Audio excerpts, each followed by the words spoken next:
தேர்தலை பொறுத்த வரைக்கும் மிக நெருக்கத்தில் இருக்குது. இப்போ இந்த தேர்தலில் 4 முனை கூட்டணி தமிழ்நாட்டில் நடக்குது. அதில் 2 வந்து மெஜாரிட்டி ஒரு பெரிய கூட்டணி, 2 வந்து தனி கட்சிகள். இதனை பற்றின ஒரு விமர்சனம், ஒரு டீட்டெயிலான விமர்சனம் தான் இந்த ஒரு வீடியோ. இப்போ நடக்கக்கூடிய தேர்தலோட ஒரு கருத்து கணிப்பு டேட்டா பேஸ் படி பார்த்திங்கன்னா, டிஎம்கே பொறுத்த வரைக்கும் 40% வரைக்கும் ஜெயிக்கிறதுக்கான வாய்ப்புகள், 40% வாக்குகள் வித்தியாசத்தில் ஜெயிக்கிறதுக்கான வாய்ப்புகள் அதிகமாகவே இருக்குது. ஏடிஎம்கே பொறுத்த வரைக்கும் 38%, விஜய் பொறுத்த வரைக்கும் டிவிகே 12லேருந்து 15%, சீமான் அவர்களை பொறுத்த வரைக்கும் 8லேருந்து 10% வரைக்குமான வாக்குகள் எடுப்பதற்கான சந்தர்ப்பங்கள் இருக்கிறது. இதுவரைக்கும் எடுக்கக்கூடிய கருத்து கணிப்புகள், அனைத்து கருத்து கணிப்புகளும் ஒரு அனலைஸ் பண்ண ஒரு டேட்டா அப்படி பார்த்தீங்கன்னா, ஏடிஎம்கே பொறுத்த வரைக்கும் அதோட பலவீனமாக இருக்கக்கூடியதும் பலமாகவும் இருக்கக்கூடியதும் பிஜேபி தான். பிஜேபியை பொறுத்த வரைக்கும் இதுவரைக்கும் இருந்த வரைக்கும் அண்ணாமலையோட ஆடியன்ஸ் அதிகம் பிஜேபி. இதுக்கு முன்னாடி தமிழிசை வந்து பிஜேபி கொண்டு வந்தப்போ கூட அவ்வளோ பிஜேபி வந்து ரீச் ஆகலை. 10 வருஷம் மோடி வந்து பிஎம்ஆர் இருந்தப்போ கூட அதோட பிஜேபி ரீச்சோட அண்ணாமலை வந்த பிறகு அந்த பிஜேபியோட ரீச் வந்து அதிகம். ஒரு ட்ரோலாக என்ன வேணாலும் இருக்கலாம், ஆனால் மக்கள் மத்தியில் அந்த பிஜேபி வந்து விதைச்சதில் அண்ணாமலைக்கு வந்து ஒரு பெரிய பங்கு இருக்குது. அவரை வந்து விளக்குனது வந்து ஒரு ட்ராபேக்காக இருக்குது. பட் அவரை பொறுத்த வரைக்கும் ஒரு பயங்கரமான ஒரு வேலைக்காரர், ஒரு கடின உழைப்பாளி. பட் அவரை பொறுத்த வரைக்கும் வேலை பார்க்க தான் தெரியும், வேலை வாங்க தெரியாது. ஆனால் அதுக்கடுத்து கொண்டு வந்த நயனா நாகேந்திரன் பொறுத்த வரைக்கும் ஒரு பொறுமையான ஒரு அரசியல் ஒரு முதிர்ச்சி அடைஞ்ச ஒரு ஆள் தான். அவரை பொறுத்த வரைக்கும் எப்படி வேலை வாங்குன்ற நாலேஜ் வந்து அதிகமாக இருக்குது அண்ணாமலையோட இவருக்கு. ஆனால் அந்த கட்சியாக கொண்டு வந்துட்டார். பட் அது வந்து ஒரு ப்ளஸ் பாயிண்டாகவே இருக்கலாம். நயனா நாகேந்திரன் இது வரைக்கும் சண்டை இல்லாமல் போயிட்டுருக்கு அவங்களுக்குள்ள, அது வந்து ஒரு ப்ளஸ் பாயிண்ட். ஏடிஎம்கே பொறுத்த வரைக்கும் எடப்பாடி தான் அவர் அந்த லீடராக வந்து ஒரு முழுமையான ஏடிஎம்கே லீடராக இந்த வட்டம் வந்து ஒரு ஏற்றுக்கப்பட்ட ஒரு லீடராக இருக்கார். இதுக்கு முன்னாடி ஏடிஎம்கே பொறுத்த வரைக்கும் ஊழல் கட்சிகள் அனைத்து குற்றச்சாட்டுகள் நிறையாவே இருந்துச்சு. அதை பூரா விலக்கிட்டு திருப்பி ஒரு கட்சியை ரீஃபார்ம் மாதிரி பண்ணியிருக்காரு. இந்த தடவை ஒரு அந்த ஏடிஎம்கேயோட ஒரு முகமாக ஃபேஸ் வேல்யூவாக வந்து எடப்பாடி மட்டுமே. இதுக்கு முன்னாடி இந்த எலெக்ஷனில் கூட அப்படி இல்லை, ஒரு தயக்கத்தோடு தான் இருந்தார். இந்த தடவை வந்து ஒரு ஃபுல் பொட்டன்ஷியலாக இருக்கார். நல்லாவே ஒரு பிரச்சாரங்களாக இருக்கட்டும், டிஎம்கே தாக்குறதா இருக்கட்டும், அனைத்து விதமான தாக்குதலுமே ஒரு ஃபுல் ஃப்ளெஜ்டாக வைக்கிறாரு. அவரை பொறுத்த வரைக்கும் ஒரு குற்றச்சாட்டுகள்லாம் கொரோனா டைத்தில் வந்து நிறைய ஊழலுக்கான குற்றச்சாட்டுகள் இருக்குது. இன்ன வரைக்கும் அது நிரூபிக்கப்படலை, சட்ட ரீதியாக நிரூபிக்கப்படவில்லை அந்த ஒரு குற்றச்சாட்டுகள். அந்த வயநாடு கொலை வழக்கு இன்னுமே ஏடிஎம்கே கட்சி பொறுத்த வரைக்கும் ஓடிட்டுருக்கு. அதுவும் இன்னமும் ஒரு முடிவுக்கு வரவில்லை. அவங்களோட மைனஸ்ன்னு பார்த்தீங்கன்னா, இங்கே வந்து பிஜேபியோட எதிர்ப்புன்றது அதிகமாகவே இருக்குது. டெல்லி எதிர்ப்பு, பிஜேபி எதிர்ப்பு, ஹிந்தி எதிர்ப்பு, இதெல்லாம் மக்கள்கிட்ட ஊறி போயிருக்கு ஒரு 50-60 வருடங்களாகவே. அதுக்கு விதை போட்டது வந்து பெரியார். அந்த ஒரு இதில் வளர்ந்து வந்த ஒரு மக்கள். இந்தியாவை பொறுத்த வரைக்கும் இந்தியாவிலே அதிக கோயில்கள் இருக்கக்கூடியது தமிழ்நாடு. ஆனால் இங்கே வந்து இந்த வரைக்கும் பிஜேபி வந்து இன்னுமே ஒரு ஆட்சியை பிடிக்க முடியாத ஒரு நிலைமையில் இருக்குன்னா அதுக்கு ஒரு முக்கியமான காரணம்னு பார்த்தீங்கன்னா, இங்கே வந்து ஆணி வேறு மாதிரியான விஷயங்கள் தான். பெரியாரோட திராவிடம் எழுச்சி இது வந்து ஒரு திராவிட மண்ணாவே மாற்றி வச்சுருக்கோம். அந்த மாதிரியான ஒரு ஆர்எஸ்எஸ் கட்டுப்பாடுகள்லேருந்து விலகிதான் இருக்குது இங்கே. அது ஒரு பெரிய விஷயமாகவே இருக்குங்க. ப்ளஸ் ஏடிஎம்கே பொறுத்த வரைக்கும் ஒரு வலுவான கட்சி, தொண்டர்கள் அதிகமாக இருக்கக்கூடிய ஒரு கட்சி. இப்போ பிஜேபி வந்து சேரும்போது அந்த தொண்டர்களோட ஒர்க் பாயிண்ட் வியூ வந்து குறையும். அது ஒரு ப்ராப்ளமாக இருக்குது. இங்கிட்டு வருவோம் டிஎம்கே பொறுத்த வரைக்கும் தமிழ்நாட்டோட ஒரு பல வருஷம் ஆளுமையில் இருக்கக்கூடிய ஒரு கட்சி. டிஎம்கே வந்து ஒரு சுதந்திரத்தில் முன்னாடி இருந்தே ஒரு போராடிட்டு இருக்க ஒரு கட்சியாக தான் வந்துருக்கு. அதாவது திகாவாக இருந்துச்சு, அப்புறம் டிஎம்கேவாக மாறிச்சு. டிஎம்கே பொறுத்த வரைக்கும் ஒரு ப்ளஸ் பாயிண்ட் பார்த்தீங்கன்னா, அது வந்து ஒரு பழைய கட்சி, சின்னம் வந்து மக்களுக்கு இன்ன வரைக்குமே ஒரு ஆழமாக பதிஞ்ச ஒரு சின்னம். ப்ளஸ் இதில் இருந்த ஊழல்கள் இவங்க மேலேயும் நிறையா குற்றச்சாட்டுகள் இருந்துச்சு. அதெல்லாம் இப்போ நடந்த ஆட்சியில் வந்து கொஞ்சம் மறைக்கப்பட்டிருக்கு.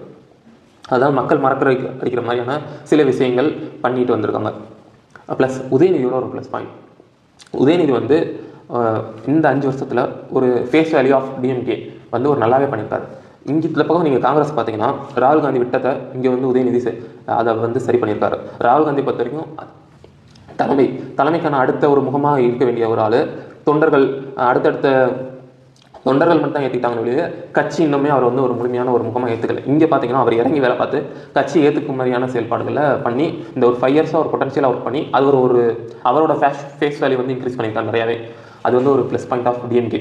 இப்போ ஸ்டாலினுக்கு அடுத்தும் உதயநிதி, இப்போ ஒரு தலைமைக்கு அடுத்து ஒரு தலைமை இருக்கும்போது என்னென்னா, இங்கே வேலை பார்க்குற தொண்டர்கள் வந்து இங்கே எல்லாருமே கட்சியில் எப்படின்னா நம்ம சிஎம்ஆன்னு தான் வேலை பார்ப்பான். இப்போ ஒரு தலைவனை கொடுத்துட்டா வேலையை மட்டும் பார்ப்பான், காசு வருதா நம்ம வேலையை பார்ப்போம் அப்படின்ற ஒரு இது இருக்குது. ஏடிஎம்கேல அது கிடையாது. எப்படா அண்ணன் நகரம் தின்ன காலியாகவும் நம்ம உள்ளே போகன்றது வந்து இன்னுமே இருக்குது. அதை வந்து இந்த வருஷம் வந்து எடப்பாடி வந்து கொஞ்சம் அதை வந்து ஓவர் கம் பண்ணி வச்சுருக்காரு இந்த பிரச்சாரங்களில். இங்கே வந்து அப்படி கிடையாது. அதே தான் காங்கிரஸில் இருக்குது. அண்ணன் எப்போ நகரம் தின்ன காலியானா நம்ம போய் உள்ளே உட்காந்துருவோம், நம்ம பிஎம் ஆன்னு பார்ப்போம். ஆனால் காங்கிரஸ் அதனால தான் டைல்யூட் ஆகிருக்கு. காங்கிரஸோட ஒரு மிகப்பெரிய முகம் வந்து நேரு, அது காந்தியை மட்டுமே மையமாச்சுட்டு அதை வந்து பிஜேபி வந்து நல்லா ஹேண்டில் பண்ணி இந்திய லெவல் அரசியலில் வந்து காங்கிரஸோட முகங்கள் வந்து குறைஞ்சிட்டே வந்திருக்கு. இங்கே காங்கிரஸோட முகத்தை வந்து அடித்து தான் டிஎம்கே உள்ள வந்துச்சு. ஹிந்தி எதிர்ப்பு போராட்டம் வந்து ஒரு மிகப்பெரியது. இப்போ டிஎம்கே ப்ளஸ் தான் இருக்குது, அந்த தொகுதி வாரி கணக்கு இருக்குது. இதுக்கு முன்னாடி வரைக்கும் டிஎம்கே கொஞ்சம் மவுஸ் குறைஞ்சி தான் இருந்துச்சு. இந்த இதில் குறைஞ்சிருந்துச்சுன்னா ஒரு 2-3%. ஆனால் இந்த நேற்று எரிச்சார் அந்த பெரியாரோட ஒப்பிட்டு அதெல்லாம் கிரியேட் பண்ணி அதை வந்து ஒரு இப்போ அவங்க எதிர்க்கக்கூடிய ஒரு கண்டென்ட்டாகவும் ஒரு எமோஷனல் வந்து ஒரு முக்கியம் கட்சியில். அந்த எமோஷனல் எடுத்து இந்த எலெக்ஷன் 1 வீக் இருக்குது. அந்த எமோஷனலை வந்து ப்ரொஜெக்ட் பண்ணி டிஎம்கேவோட மவுஸ் இன்னும் பெடல் ஏறிக்கிட்டே இருக்குது. ஏடிஎம்கேல வந்து அது குறையுது. அந்த இங்கே இருக்க பெடல் வந்து இங்கே வருது. அந்த ஸ்டாலின் வந்து நேற்று எரிச்ச இது வந்து ஒரு மிகப்பெரிய வைரல் ஆகி அந்த பெரியாருக்கு ஈக்குவல் அவரை பார்க்க ஆரம்பிச்சிட்டாங்க. அடுத்த பெரியார்ன்ற மாதிரியெல்லாம் ஐடி விங்ஸ் நிறையா பண்ணி வச்சுருக்கோம். அது வந்து ஒரு மிகப்பெரிய பெடலாக வந்து அமைஞ்சிருக்கு. அந்த ஒரு எமோஷனல்ன்றது முக்கியமாக வேணும். அந்த 1 வீக்கில் ஒரு எமோஷனல் வந்து இங்கே வந்து அது வந்து ப்ளஸ்ஸாக அமைஞ்சிருக்கு. இங்கே நடக்கக்கூடிய ப்ராப்ளம்ஸ்ன்னு பார்த்தீங்கன்னா யார் குற்றச்சாட்டு வைக்கிறாருன்னா சீமானை பொறுத்த வரைக்கும் வலிமையாக வந்து டிஎம்கே எதிர்ப்பு, ஏடிஎம்கே எதிர்ப்பு, 3மே எதிர்ப்பு ஹைலைட் பண்ணுறாரு. விஜய் பொறுத்த வரைக்கும் நேரடியாக டிஎம்கே மட்டும் தான் எதிர்ப்பு, அங்கிட்டு பிஜேபி எதிர்ப்பு. அது வந்து குறைஞ்சிட்டே வந்துச்சு. இப்போ வரைக்கும் பிஜேபி எதிர்ப்பு வந்து கொஞ்சம் குறைக்க ஆரம்பிச்சிட்டார். ஏன்னா இது வந்து ஒரு மாநில தேர்தல்ன்றதுக்காக கூட இருக்கலாம். ஆனால் இங்கே வந்து டிஎம்கே எதிர்ப்பு வந்து அதிகமாக முன்வைக்கிறது விஜய் அவர்கள் தான் அதிகமாக டிஎம்கே எதிர்ப்பு. டிஎம்கேக்குள்ளே இருக்கக்கூடிய மற்ற ப்ராப்ளம்னு பார்த்தீங்கன்னா விசிகே திருமாவளவன் செஞ்ச ஒரு செயலாக இருக்கட்டும். திருமாவளவனை பொறுத்த வரைக்கும் அடுத்த அவர் என்ன பிளான் பண்ணார்னா திருப்பி நம்ம எம்எல்ஏ ஆயிடுவோம். அவரோட பிளான் வந்து எந்த மாதிரியான கருத்துக்கள் இங்கே விதைக்க ஆரம்பிச்சுன்னா ஒருவேளை கூட்டணி காட்சிகளாக மட்டுமே ஆட்சி அமைக்கக்கூடிய வாய்ப்புகள் தான் இங்கே இருக்குது. மேபி எலெக்ஷன் ரிசல்ட் முடிச்சாலும் தெரியும். பட் முடியும் போது இவர் கீழே ஒரு 8 எம்எல்ஏ இல்லை ஒரு 5 எம்எல்ஏ இருந்தாலும் இவர் வந்து ஒரு ஆட்சி தீர்மானிக்கக்கூடிய அதிகாரத்தில் இருந்தால் இவர் போய் அடுத்த கட்சியில் கூட சேர்றதுக்கான வாய்ப்பு இருக்குன்ற மாதிரியான கான்ட்ரவர்சி மேபி அங்கே வந்து அவருக்கு பதவிகள் கொடுக்கலாம். அந்த மாதிரியான கான்ட்ரவர்சி ஓடிட்டு இருந்துச்சு. அது வந்து ஒரு டிஎம்கே ஒரு மைனஸ் பாயிண்டாக இருந்துச்சு. அதுக்கடுத்து ஒரு டிஎம்கேவோட வீக் பாயிண்ட் பார்த்தீங்கன்னா பிரேமலதா தான். அவங்களுக்கு கொடுத்தக்கூடிய தொகுதிகள் வந்து அவங்களுக்குள்ளேயே டிஎம்கே கட்சிகளுக்குள்ளேயே ஒரு சிக்கல்களை ஏற்படுத்திக்கிட்டு தான் இருக்குது. ஏன்னா மிக குறைந்த வாக்கு சதவீதம் வச்சிருக்க ஒரு கட்சிக்கு இத்தனை தொகுதிகள் எதிர்க்கு அப்படின்ற கேள்வி எல்லாருக்குள்ளேயும் பொதுமக்கள்லேருந்து அவங்க கட்சி வரைக்கும் இருக்க தான் செய்யுது. அதுக்கடுத்து அந்த காலத்தில் பண்ண 2G ஊழல் இதெல்லாம் வந்து இந்த ஆட்சிகளை வந்து நல்லாவே கவர் பண்ணி வந்தாங்க. ப்ளஸ் இந்த ஆட்சியில் வைக்கக்கூடிய குற்றச்சாட்டு பார்த்தீங்கன்னா 10 லட்சம் கோடி கடன் மாறி இருக்குது. சுதந்திரத்துலேருந்து இது வரைக்கும் வந்ததில் வந்து போன ஆட்சி வரைக்கும் 5 லட்சம் கோடி, இந்த ஒரே இதில் 5 இயர்ஸில் வந்து 5 லட்சம் கோடி கடன் வாங்கியிருக்காங்க. அது வந்து ஒரு மிகப்பெரிய ட்ராபேக்காக வைக்கிறாங்க. டிஎம்கே இப்படி இவ்வளோ கடன் வாங்கிட்டு அப்புறமேட்டு செந்தில் பாலாஜி குற்றச்சாட்டாக இருக்கட்டும், அதெல்லாம் ஒரு மிகப்பெரிய மைனஸ் ட்ராபேக்காக இருந்துச்சு. அதுக்கடுத்து இந்த விவசாய நிலங்கள் ரியல் எஸ்டேட் வந்து இன்னுமே அதிகமாகிட்டு இருக்கு. விவசாய நிலங்கள் காலியாகி ரியல் எஸ்டேட் அதிகமாகிட்டு இருக்கு. அந்த ஒரு குற்றச்சாட்டுகள் அதிகமாகவே டிஎம்கே மீது விமர்சனங்கள் வந்துக்கிட்டு தான் இருக்குது மக்களிடையில். அப்புறமேட்டுக்கு ட்ரக் கல்ச்சர், பட் அதுக்கு எந்த விதமான ப்ரூஃபும் கிடையாது. ஆனால் இந்த ஆட்சியில் தான் ட்ரக் கல்ச்சர் வந்து அதிகமாக இருக்குது அப்படின்ற மாதிரியான விமர்சனங்களை வந்து வைக்கிறாங்க. அதுக்கு சட்ட ரீதியாகவும் எந்த விதமான ப்ரூஃப் கிடையாது, இன்ன வரைக்கும் நிரூபிக்கப்படல குற்றமாக. ஆனால் ஓடுது, அது யார் என்னன்றது வந்து அவங்களுக்கு தெரியல, அரெஸ்ட் ஆகப்படவில்லை. ஸோ அந்த ஆட்சி மீது இந்த ஒரு குற்றச்சாட்டை வந்து வைக்க முடியாது. ப்ளஸ் வந்து பஸ் வசதி வந்து இந்த ஆட்சியோட அந்த ஃப்ரீ பஸ் வந்து அவர் சிஎம்மான மறுநாள்லேருந்து கொண்டு வந்தார். அது வந்து பெண்கள் மத்தியில் வந்து பெரிய வரவேற்பு கொண்டு வந்திருக்கு. அந்த 1000 ரூபா ஸ்கீமுமே ஒரு 3 வருஷமாக ஓடிட்டு இருக்கு. அது வந்து அவங்களுக்கு வந்து ஒரு பெரிய புல் பேக்காக இருக்குது. இது வரைக்கும் செஞ்சது வந்து நிறைய இலவசங்கள் வந்து கொடுத்துருக்காங்க. இது வந்து ஒரு நேரடியாக வந்து கன்சியூம் பண்ணியிருக்காங்க. டெய்லி கன்சியூமுக்கு வந்து ஒரு இலவசமாக இருக்கும்போது மக்களுக்கு வந்து ஒரு மிகப்பெரிய தாக்கத்தை ஏற்படுத்துது. அந்த ஒரு விஷயம் வந்து டிஎம்கேக்கு வந்து ஒரு மிகப்பெரிய ப்ளஸ் பாயிண்டாக இருக்குது. ப்ளஸ் இந்த வட்டம் ஒரு எலெக்ஷனில் வந்து ஒரு ஆண்களுக்கும் சேர்த்து கொடுக்குறதா ஏடிஎம்கே சொல்லியிருக்காங்க. டிஎம்கே வந்து அதை சொல்லலை. மேபி ஒரு 60 வயசுக்கு மேலே இருக்கக்கூடிய ஆண்களுக்கு வந்து இலவசமாக கொடுத்தா உண்மையாக நல்லாயிருக்கும். ஏன்னா ஒரு தாத்தா பாட்டியாக ஒரு பேரனை பார்க்கும்போது அந்த பாட்டிக்கு வந்து ஃப்ரீ டிக்கெட் ஆகும்போது அந்த தாத்தா வந்து காசு இருக்குமா இல்லைன்னு தெரியல. ஒரு பேரனை பார்க்கவோ இல்லை எங்கேயாச்சும் போய் ஒரு முதியோர்கள் வந்து அவங்களுக்கான வருமானங்கள் கிடையாது, அவங்க வந்து ஒரு ஃப்ரீ பஸ் நீங்கள் கொடுக்கும்போது அவங்களுக்கு உண்மையிலே ஒரு நல்ல விஷயமா இருக்கும். எந்த மாதிரியான ஒரு இலவசமாக இருக்கட்டும், ஒரு ஃப்ரீ பஸ் நீங்கள் முதியோர்களுக்கு கொடுக்கும்போது அவங்க வந்து ட்ராவல் பண்ணலாம், ஒரு கோயில் போகலாம், அவங்க பேரனையோ பேத்தியோ பார்க்க போகலாம், மக வீட்டுக்கு போகலாம், மருமை வீட்டுக்கு போகலாம். அந்த மாதிரியான விஷயங்களுக்கு வந்து ஒரு 60+ வயசு உள்ள ஆண்களுக்கு வந்து கொடுத்தா இன்னுமே கொஞ்சம் நல்லாயிருக்கும். மிச்ச திட்டத்தை விட இது வந்து உங்களுக்கு பக்கத்தில் இருக்கக்கூடிய ஒரு திட்டம் தான்.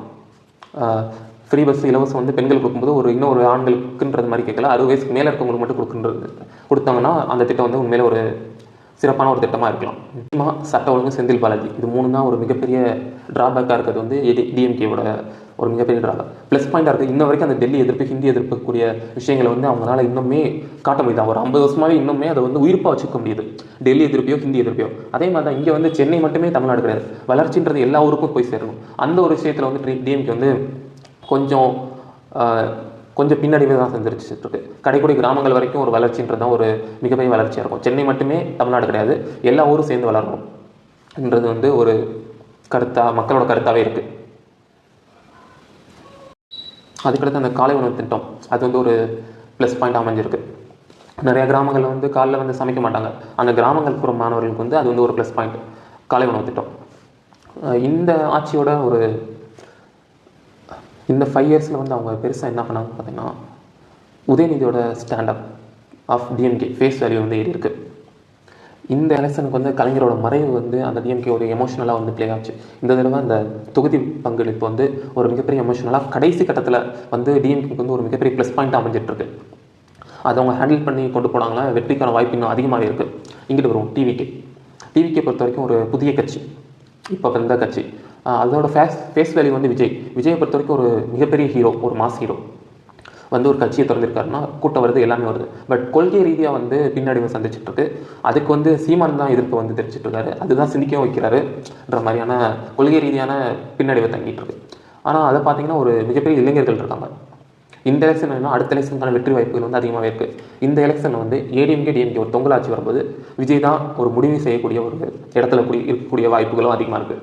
ஒரு தொங்க ஆட்சி வந்தால் விஜய் அவர்களை பொறுத்த வரைக்கும் ஒரு ட்ராபேக்னா, நல்லா போயிட்டு இருந்துச்சு அந்த கரூர் சம்பவம் ஒரு மிகப்பெரிய ட்ராபேக். அதுக்கடுத்து சங்கீதா இஷ்யூஸ் வந்து ஒரு மிகப்பெரிய ட்ராபேக். இன்னொரு இஷ்யூ வந்து பிரசாந்த் நீல்.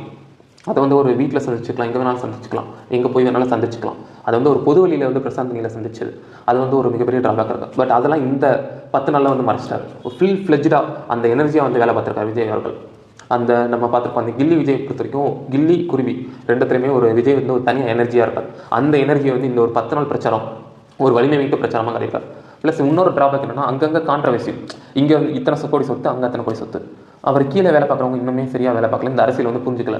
அவர் புரிஞ்சுக்கிட்ட அளவுக்கு அவர் கீழே வேலை பார்க்குறவங்க இன்னும் புரிஞ்சிக்க வேண்டியது அவசியம் இருக்குது. ஆதவ் அர்ஜுன் அவரை பொறுத்த வரைக்கும் ஒரு பொது வழியில் வந்து ஒரு அரசியல்வாதியை வந்து எவ்வளோ வேணாலும் தாக்கலாம். அவங்க பர்சனல் கூட தாக்கலாம். ஏன்னா அவங்க பர்சனல் இவங்க தாக்குறாங்க, இவங்க வந்து தாக்கலாம். ஒரு சாமானியன் மாதிரி தான் கருதணும் சூப்பர் ஸ்டார் அவர்களை. ஏன்னா அவர் அரசியலுக்குள்ளே வராத ஒருத்தரை வந்து தாக்குனது வந்து ஒரு அவங்களோட அரசியல் ஒரு பின்னடைவாகவே இருக்குது. அவரும் ஒரு மாஸ் ஹீரோ. ப்ளஸ் அவரே நேரடியாக போய் மன்னிப்பு கேட்டுக்கலாம். இன்னொருத்தர் மூலியமாக வச்சு மன்னிப்பு கேட்பாரு அப்படின்னு சொல்லி வந்து வச்சது வந்து ஒரு மிகப்பெரிய ஒரு ட்ராபேக். இந்த ஒரு 10 நாள் பிரச்சாரம் வந்து விஜய்க்கு வந்து ஒரு அவ்வளோ ஃபுல் சப்போர்ட், மிச்ச கட்சிகள் பயப்படுற அளவுக்கான சப்போர்ட். இங்கே இருக்க பெரிய ப்ராப்ளம் என்னென்னு பார்த்தீங்கன்னா, நிறைய பேர் வந்து சின்ன பசங்க அண்டர் 18s வந்து நிறையா இருக்காங்க. ப்ளஸ் இந்த ஒரு கூட்டம் வந்து ஓட்டாக மாறுமான்றது இந்த எலெக்ஷனில் தான் நமக்கே தெரியும். இதுக்கு வரைக்கும் தமிழ்நாட்டில் அப்படி ஒரு விஷயம் நடந்ததில்லை. எம்ஜிஆர் அவர்களை பொறுத்த வரைக்கும் ஒரு 10 வருஷம் வந்து டிஎம்கேல வேலை பார்த்துருக்காரு. அவருக்கு வந்து ஒரு தனி ஃபேஸ் வேல்யூ. அன்றைக்கி இருந்த மக்கள் வேறு, இன்றைக்கி இருந்த மக்கள் வேறு.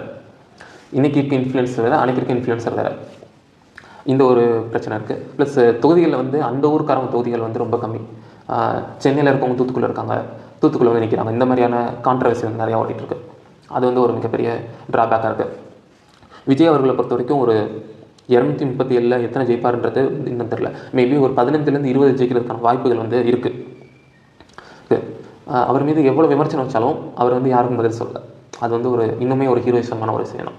அவரோட எதிர்ப்புன்றது தெளிவாக இருக்குது. ஒன்லி டிஎம்கே, அடுத்து நான் தான் வருவேன், அந்த ஒரு கான்ஃபிடென்ஸாக எதிர்க்கிறது வந்து இதுக்கு முன்னாடி இந்த அரசியல்வாதிகளோட இவர் வந்து கொஞ்சம் சிறப்பாக பண்ணுறாரு.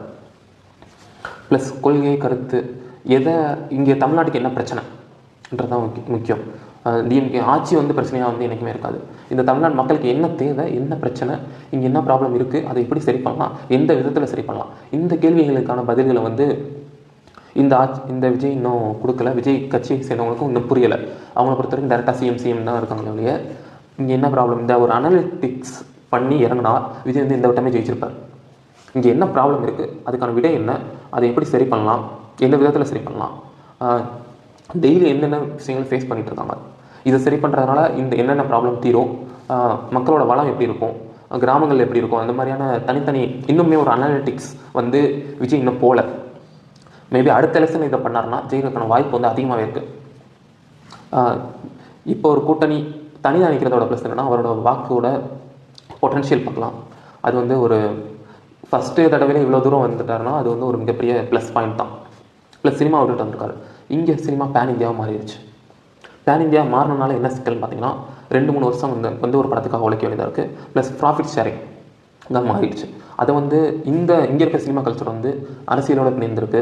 மேபி அரசியல்வாதி நினச்சா அவங்களோட பிளாக் மணி ஒயிட் மணியாக மாற்றுறது, அதுக்காக மட்டுமே பயன்படுத்தப்படுது.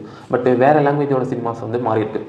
அதோட தமிழ் சினிமா வந்து இன்னுமே போட்டி போட தயங்குது. 1000 கோடி ஏன் அடிக்க முடியலன்னு பார்த்தீங்கன்னா, ஏன்னா ஒரு 2 இயர்ஸ் வந்து ஒரு படத்துக்கு எடுக்கிறதுக்காக ஸ்பெண்ட் பண்ணுறாங்க. ப்ளஸ் வந்து ஹீரோவோட சம்பளங்கள் வந்து வாங்குறது இல்லை, ப்ராஃபிட் ஷேரிங்காக போயிடுறாங்க. அதனால தான் அவங்களால 1000 கோடி பண்ண முடியுது. ப்ளஸ் தெலுங்கு ஆடியன்ஸ், தெலுங்கில் இருக்க தேட்டர்ஸ் வந்து ஒரு மிகப்பெரிய ஒரு புல் பேக்காக இருக்குது. இங்கே வந்து தேட்டர்ஸ் வந்து கம்மி, 950 சீட் தான் தேட்டர்ஸ் தான் நியூ ரிலீஸ்க்கு இருக்குது. அதை வச்சு ஒரு 1000 கோடி வசூல்ன்றது நெருங்குறது வந்து ரொம்ப கஷ்டம். இன்னுமே ஒரு 500 கோடிக்கே திணறிட்டு தான் இருக்கும். ஸோ இது வந்து ஒரு ஆனாலுமே ஒரு உச்ச நட்சத்திரம், 250 கோடி 300 கோடி சம்பளம் வாங்கக்கூடிய ஒரு நடிகர் தான் அதை விட்டுட்டு வந்திருக்காருன்றதை அவர் அடிக்கடி சொல்லிட்டு இருக்காரு. பட் நான் மக்களுக்காக வந்திருக்கேன்றதை மட்டுமே ஃபோக்கஸ் பண்ணணும். ஒரு எமோஷனல் பிளே வந்து பண்ணுறதுல வந்து இன்னுமே கொஞ்சம் தவறிட்டு தான் இருக்காரு. அது வந்து அந்த கரூர் சம்பவம் வந்து ஒரு மிகப்பெரிய ட்ராபேக். இதே இது வந்து வேறு இடத்துல நடக்கும்போது, இப்போ ஒரு டிஎம்கே ஒரு காசு கொடுத்து கூட கூட்டு வராங்கன்னு வச்சுக்கோங்க, அவங்களுக்கு ஒரு கூட்டு வரவங்களுக்கு ஒரு பிரச்சனைனா விட்டுட்டு அவங்க தூக்கி போட்டு ஆம்புலன்ஸ்லேயோ இல்லை ஆட்டோலையோ ஏதோ ஒரு வாகனத்தில் வந்து தூக்கி போட்டு அவங்கள வந்து ஹாஸ்பிட்டலுக்கு கொண்டு போகக்கூடிய வந்து மெச்சூரிட்டி வந்து இருக்கும். இங்கே பார்த்தீங்கன்னா விஜய் பார்க்கணும் அந்த மாதிரியான ஒரு ஆடியன்ஸ் வந்து இருக்காங்க. பக்கத்தில் என்ன நடக்குதுன்றதை யோசிக்க மாட்டாங்க. நான் விஜய் பார்க்க வந்திருக்கேன், இங்கே நடக்கக்கூடிய ப்ராப்ளம் வந்து யோசிக்கிறதுக்கான விஷயங்கள் வந்து தவறுது. அது வந்து இருக்க தான் செய்யும். நம்ம வந்து ஃபஸ்ட்டு விஜயை பார்க்குறோம் என்ற ஒரு க்யூரியாசிட்டி. பட் இத்தனை பேர் பலியானது வந்து அவருக்கு இன்னுமே அரசியல் ரீதியாக அது வந்து ஒரு ட்ராபேக்காகவே இருக்குது, ஒரு கரையாகவே வந்துக்கிட்டே இருக்குது. அதை துடைக்கிறதுக்கான முயற்சிகள் வந்து இந்த ஒரு 10 நாளாக எந்த ஒரு விபரீதமும் இல்லாமல் கண்ட்ரோலாக கேர்ஃபுல்லாக கொண்டு போயிட்டுருக்காரு விஜய் அவர்கள். அதுக்கடுத்து வருவோம் சீமானை பொறுத்த வரைக்கும் 2009 போராடிட்டுருக்காரு. 2012 கொஞ்சம் எஸ்டாப்ளிஷ்டான ஒரு ஆளாக இருக்கார். சீமானை பொறுத்த வரைக்கும் என்ன ப்ராப்ளம் பார்த்திங்கன்னா, அவரோட கருத்துகள் வந்து நம்மளால் சிந்திக்க முடியாத ஒரு கருத்துகள் அவருக்கு. பட் அப்படி தான் நம்ம கடந்து வந்திருக்கோம். பட் லிபரேஷன் ஒன்று இருக்குது. 1990s 1990 பிறகு லிபரேஷன் காங்கிரஸ் கொண்டு வந்தது தான். உலக வங்கியில் கடன் வாங்கிட்டு நம்ம வந்து இங்கே நிறையா விஷயங்கள் வளங்களை வந்து பெர்மிஷன் கொடுத்துருக்கோம். ஐடி பார்க்ஸ் இந்த மாதிரி நிறையா விஷயங்கள், மினரல்ஸ் மைனிங் இந்த மாதிரியான விஷயங்களுக்கு நம்ம நிறையா சைன் பண்ணியிருக்கோம். அதோட விஷயங்கள் தான் நம்ம வளர்ச்சின்றதே அதை பேஸ் பண்ணி தான் இருக்குது. ஏன் ஏர்போர்ட் வருது, ஏன் மெட்ரோ வருது, அதெல்லாம் யோசித்து பாருங்கள். ஏன் இத்தனை ஐடி பார்க் வருதுன்னா மெட்ரோ வந்தால் ஐடி பார்க் டெவலப் ஆகும், ரியல் எஸ்டேட் மார்க்கெட் டெவலப் ஆகும், இத்தனை அப்பார்ட்மெண்ட் ஏன் கட்டப்படுது. இதுக்கெல்லாம் ஒரு முக்கிய ரீசனாக வந்து வளர்ச்சின்றது கடன் வாங்கி வளர்ந்துருக்கும். அதுக்கு வந்து ஃபாரின் இன்வெஸ்ட்மெண்ட்டுக்கு வந்து லிபரேஷன் மூலிமா கடனை வாங்கி இங்கே கொண்டு வந்திருக்கோம், அந்நிய முதலீடு இங்கே பண்ண வச்சுருக்கோம். இதை எப்படி காலி பண்ண முடியும்? ஒரு கார்பரேட் தான் ஒரு நாட்டை யார் ஆள்றான்றதை முடிவு பண்ணுது. அதுலேருந்து சீமான் எப்படி மாற்றி கொண்டு போகிறான்றது வந்து ஒரு மிகப்பெரிய கேள்வியாக இருக்குது. ஆனால் இது வந்து ஒரு ஜனநாயக நாடு. ஜனநாயக நாட்டில் வந்து எல்லாருக்கும் வரதுக்கான வாய்ப்புகள் வந்து இங்கே திறந்த வெளியில் வந்து வச்சிருக்கு. அதனால தான் இன்ன வரைக்கும் ஒரு 8% ஒரு மிகப்பெரிய வாக்கு. 8லேருந்து 16 ஒரு எதிர்கட்சியாக மாறிடலாம், 16லேருந்து 35 வந்து போயிட்டாருன்னா ஒரு ஆளுங்கட்சியாக மாறிடலாம். அதுக்கான வாய்ப்பு வந்து ஜனநாயகம் வந்து கொடுத்துருக்கு. பட் இத்தனை பேர் எதிர்க்கக்கூடிய பலம் வந்து அவருக்கு இருக்கா? பார்த்தா இருந்திருக்கு. இத்தனை 4 வழிச்சாலைகள் நிறையா திட்டங்களை வந்து அவர் வந்து வளங்களை எதிர்க்கக்கூடிய திட்டங்கள், வளங்களை சுரண்டக்கூடிய திட்டங்களை வந்து க்ளோஸ் பண்ணியிருக்காரு. ஏன் அந்த பேனாவே க்ளோஸ் பண்ணிட்டாரே, அது வந்து ஒரு மிகப்பெரிய விஷயம்தான். ஆனால் இங்கே நடக்கக்கூடியது வந்து அவரோட கட்சியில் இருக்கக்கூடிய ட்ராபேக்னு பார்த்தீங்கன்னா, அவர் மட்டுமே ஒரு ஃபேஸ் வேல்யூவாக வாழ்ந்துட்டு இருக்காரு. அவரை பொறுத்த வரைக்கும் அவரோட கருத்துக்கள் சிந்தனைகள் வந்து சரியானது தான். ஆனால் வழிகள் வந்து கொஞ்சம் தவறாக இருக்குது. வேற ஒரு கட்சியில் சேர்ந்துருந்தா அந்த 8% இழந்திருப்பார். கூட்டணி போயிருந்தா இப்போ கூட ஏடிஎம்கேக்கு வாய்ப்பு வந்துச்சு. துணை முதலமைச்சர் இருந்தாலும் அடுத்த எலெக்ஷன் வந்து அந்த 8% இழந்திருப்பார். இந்த தடவை வந்து ஒரு 15% போயிட்டாருன்னா ஒரு மாபெரும் வளர்ச்சியாக அவருக்கு இருக்கும். ஆனால் விஜய் வந்தது வந்து சீமானுக்கு வந்து ஒரு மிகப்பெரிய ட்ராபேக்காக தான் இருக்குது. அவர் கட்சியில் இருக்கவங்க போயிருக்காங்க. விஜய் வந்தது வந்து விசிகேக்கும் ஒரு மிகப்பெரிய ட்ராபேக் தான். திருமாவளவன் இருந்தவங்களும் மேக்ஸிமம் அங்கே போயிட்டாங்க. சீமான் அடுத்து சாட்டை துறைமுருகன், அவருக்கு அடுத்த வேலையாக இருக்குது. அவரை பொறுத்த வரைக்கும் ஒரு விஜய் ரோல் பண்ணுறது அவரோட வாழ்க்கை எதிர்ப்பை மட்டுமே வாழ்ந்துட்டு இருக்காரு. ஒரு 3 மாதமாக விஜய் மட்டுமே எதிர்த்து வாழ்ந்துட்டு இருக்காரு. அவங்கள பொறுத்த வரைக்கும் ஒரு டிஎம்கே எதிர்ப்பு மட்டுமே வலிமையாக வச்சா இன்னும் ஒரு பொட்டன்ஷியல் இருக்கும். ஸோ அவரே சொல்லியிருப்பார், என்ன அவன் கண்டுக்கிறது இல்லையான்ற மாதிரி சீமான் சொல்லியிருப்பார். அதே மாதிரி அவர் விஜய் கண்டுக்காமல் ஒரு ஃபுல் பொட்டன்ஷியலாக டிஎம்கே மட்டுமே எதிர்பார்ந்தால் இன்னும் நல்லாவே வந்திருக்கும். ப்ளஸ் அவரை தவிர அவரோட கட்சியில் வந்து புதிய மோங்களை வந்து ஒரு ஆளுமை கொண்டு வரணும். அவர் மட்டுமே கட்சியாக இருக்கக்கூடாது, ஒரு மிலிட்ரி மாதிரி இருக்குது, அதுலேருந்து வெளியே வரணும். அவரை பொறுத்த வரைக்கும் அந்த டிக்டேட்டர்ஷிப்பை வந்து அதிகமாகவே இன்ஃப்ளூயன்ஸ் பண்ணியிருக்காரு. சீமான் அவர்கள் எழுச்சி என்ன காரணம்? அவர் செய்ய வேண்டியதெல்லாம் கம்யூனிஸ்ட் கருத்துக்கள். கம்யூனிஸ்ட் இங்கே வந்து ஒரு வலிமையாக இருந்தால், அதிகாரத்துக்கு எதிராக சுரண்டலுக்கு எதிராக ஒரு வலிமையான ஒரு கம்யூனிஸ்ட் இருந்தால் சீமான் ஒருத்தர் வந்து வர வேண்டிய அவசியமே கிடையாது. அவர் அந்த கம்யூனிச கொள்கையும் அதிகமாக எடுத்துகிட்டு வர்றாரு. ப்ளஸ் அதை வந்து அந்த டிக்டேட்டர்ஷிப்பையுமே கொண்டு வரதுக்கான விஷயங்கள் வந்து ஒரு ட்ராபேக் இருக்குது. வளங்களை பொறுத்த வரைக்கும் வளங்களை மட்டுமே முன்னிறுத்தி கடன் வாங்காத ஒரு ஆட்சி, எக்ஸ்போர்ட் அந்த அதிகமாக பண்ணணும். அவரோட கருத்துக்கள் வந்து ஒரு பல வருஷ சிந்தனைகள் வந்து ஒரு வலிமை மிக்க சிந்தனை. 2012 ஒரு இன்டர்வியூ சொல்லியிருப்பார், என் வாக்காளர்கள் 8வது படிக்கிறான், 10வது படிச்சுட்டு இருக்கேன், அவன் வந்து எனக்கு அடுத்து வந்து ஓட்டு போடுவேன், அவனுக்கான சிந்தனைகளை விதைகளை நான் இப்போ விதைச்சிட்டு இருக்கேன் அப்படின்வார். அது வந்து உண்மைதான். ஒரு கிராஜுவல் க்ரோத், 4 8 ஆச்சு, 1 2 ஆச்சு, 2 4 ஆச்சு, அந்த மாதிரி ஒரு கிராஜுவல் க்ரோத் வந்து ஒரு கட்சிக்கு வந்து அவசியம். அது வந்து ஒரு மிகப்பெரிய பொட்டன்ஷியலாக இருக்குது. 234 தொகுதியில் 50% பெண்கள் வந்து அந்த காலத்திலே கொண்டு வந்தார். இன்ன வரைக்கும் அது நடைமுறையில் இருக்குது. மது ஒழிப்பு இருக்கட்டும் கொண்டு வர போகிறேன்றாரு. குவாரி இதெல்லாம் இருக்கக்கூடாது. இயற்கை வளங்களை காப்பேன் அப்படின்றாரு. இயற்கை வளங்கள் வந்து காக்க வேண்டியது வந்து ஒரு மிகப்பெரிய அவசியம் தான். வெளிநாடுகளே அதில் இறங்கி பண்ணிகிட்டு இருக்காங்க. வெளிநாடுகளே ஆர்கானிக் உரங்களை ஆர்கானிக் விவசாயத்தை நோக்கி போயிட்டு இருக்காங்க. நம்ம ஊரில் தான் அந்த பசுமை புரட்சி அப்படின்ற பேரில் வந்து அன்னையிலேருந்து இன்ன வரைக்கும் நம்ம மண் வளத்தை ஃபுல்லாமே கெடுத்துட்டோம். அது வந்து ஒரு முக்கிய கூறு. அவரோட எதிர்ப்பு வந்து எப்படி தெரிவிக்கிறாருன்னா, பிஜேபி காங்கிரஸும் வெவ்வேறு இல்லை, ஒன்று தான். ஏடிஎம்கே டிஎம்கே ஒன்று தான். அதில் வந்து ஸ்ட்ராங்காக இருக்காரு. ரெண்டுமே ஊழல் கட்சி. இவர் செஞ்சது அவங்க கொண்டு வருவாங்க, அவங்க செஞ்சது இவங்க கொண்டு வருவாங்க. இதில் ஊழல் பண்ணுறேன், அதில் இருப்பேன், அதில் இருக்கேன், இதில் இருப்பான். ஸோ மாற்று அரசியல்ன்றது வந்து எங்களால் தான் முடியுன்றது வந்து மக்கள்கிட்ட நம்ப வைக்கிறதுல வந்து இந்த தடவை இப்போ வரைக்கும் பண்ணிட்டு தான் இருக்காரு. அதில் கொஞ்சம் சின்ன சின்ன ட்ராபேக்ஸ் இருக்குது. எமோஷனல் சில இதில் வந்து போய் கத்துறாரு. அந்த வந்து எமோஷ்னலாக இன்னுமே கொஞ்சம் ஹேண்டில் பண்ணும். டிஎம்கே மாதிரி வந்து ஒரு ராவான எமோஷனில் வந்து இன்னுமே ஹேண்டில் பண்ணும். கோவம் மட்டுமே படக்கூடாது. மக்களை வந்து சிந்திக்கவும் வைக்கணும், கரெக்டான வழியில் கொண்டு போகணும். இவருக்கு வந்து ஒரு மிகப்பெரிய ட்ராபேக்கு பார்த்தீங்கன்னா, விஜய் சார் வந்தது பிறகு அவருக்கு எதிரான ஒரு சீமானுக்கு எதிராக ஒரு ஐடி இங்கே ஆரம்பிச்சு. ஏன் விஜய் மட்டும் இவர் எதிர்க்கிறாரு? விஜய் எதிர்ப்பை குறைச்சி டிஎம்கே ஒரு ஆளுங்கட்சியை மட்டும் எதிர்த்து போயிருந்தால் அந்த வந்து ஒரு சர்க்கிள் வந்து சந்திக்க வேண்டிய அவசியம் இல்லை. விஜய் எதிர்க்கும் போது சீமானுக்கு எதிராக ஒரு ஐடிங் செயல்பட்டு அவர் வந்து ஒரு முழுக்க ஒரு ட்ரோல் மெட்டீரியலாகவே ப்ரொஜெக்ட் பண்ண ஆரம்பிச்சிட்டாங்க. ஸோ அது வந்து ஒரு வாக்கில் வந்து கொஞ்சம் வரலாம், வராமலேயும் போகலாம், பின்னாடி அது வந்து சொல்ல முடியாது. மக்களோட கருத்து ஒரு உண்மையை வந்து ஆணித்தரமாக சொல்லிகிட்டு இருக்காரு. வரக்கூடிய இயற்கை வளங்களை காப்பது, அந்த கருத்தியல் வந்து ஒரு ஆணித்தரமான ஒரு கருத்து. எல்லாருக்கும் வேலை எது தேவையோ அதை வந்து ஒரு நிதர்சனமான தேவை, அடிப்படை தேவைகளை வந்து மக்கள்கிட்ட வந்து விதைக்கிறதுல வந்து ஒரு இத்தனை வருஷம் ஒரு சர்வீஸாகவே பண்ணிகிட்ருக்காரு. அவர் ஜெயிக்கலனாலும் பரவாயில்ல, மக்கள்கிட்ட வந்து அது அவரோட கருத்துக்கள் வந்து போய் சேர்ந்துருச்சு அனைத்து தரப்பு மக்கள்கிட்டையும். மேபி அப்படி இவர் ஜெயிக்கணும்னா ஒரு ப்ளஸ் அந்த புது ஓட்டர்ஸ் அவங்க எது முடிவு பண்ண போகிறாங்கன்றது வந்து ஒரு மிகப்பெரிய டவுட்டாக இருக்குது. அதோட என்னென்னா, இது வரைக்கும் 100% ஓட்டு வந்து இது வரைக்கும் ரிசீவ் ஆனதே கிடையாது. ஆனால் இந்த தடவை விஜய் வரும்போது என்னென்னா,